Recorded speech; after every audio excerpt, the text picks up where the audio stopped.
दोस्तों, legal and legal में एक बार फिर से आपका स्वागत है।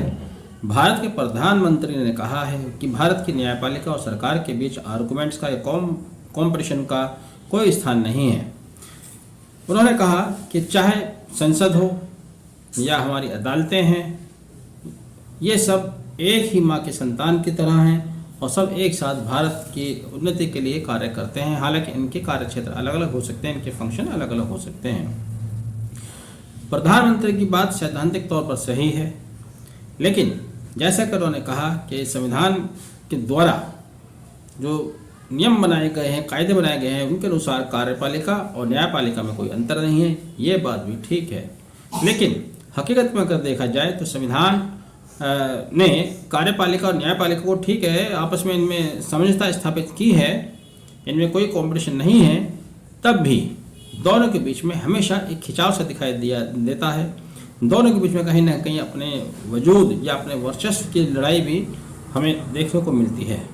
ऐसा हम इसलिए कह रहे हैं कि आप एक ही शब्द से आपको स्पष्ट हो जाएगा कि भारतीय संविधान में कॉलेजियम का कहीं कोई प्रावधान नहीं है। फिर भी सच्चाई यह है कि कॉलेजियम है, और कॉलेजियम ऐसे ही नहीं बना। कॉलेजियम बनने की एक लंबी इतिहास है, लंबी हिस्ट्री है। अगर आप इतिहास में जाएंगे, वर्ष 1970 के बाद से ही ये खींचातानी का दौर शुरू हुआ। कॉलेजियम दरअसल जजेस के निर्णय के बाद अस्तित्व में आया। 3 जजों का निर्णय है, 3 अलग अलग समय पर जजों द्वारा दिए गए निर्णय। पहला मामला 1981 में आया, एस.सी. गुप्ता बनाम प्रेसिडेंट ऑफ इंडिया, जिसमें सुप्रीम कोर्ट ने कहा कि जजों की नियुक्ति और हस्तांतरण में जजों की राय नहीं ली जानी चाहिए, उनकी राय का कोई महत्व नहीं है। इस तरह से उन्होंने जजों के स्थानांतरण और उनकी नियुक्ति में पूरी शक्ति पार्लियामेंट को दी या भारत के राष्ट्रपति को दी। संसद को, प्रधानमंत्री को राष्ट्रपति के द्वारा, मतलब राष्ट्रपति के द्वारा किए जाते हैं, उनके द्वारा वो शक्ति कार्यपालिका के पास आ गई।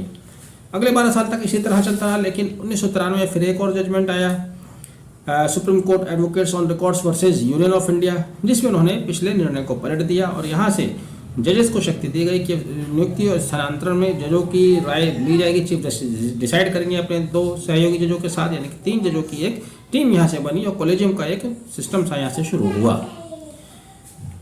लेकिन इसमें बहुत सारी कमियां पैदा हुई, जिसकी वजह से जजों में आपस में खींचतान दिखाई दी गई।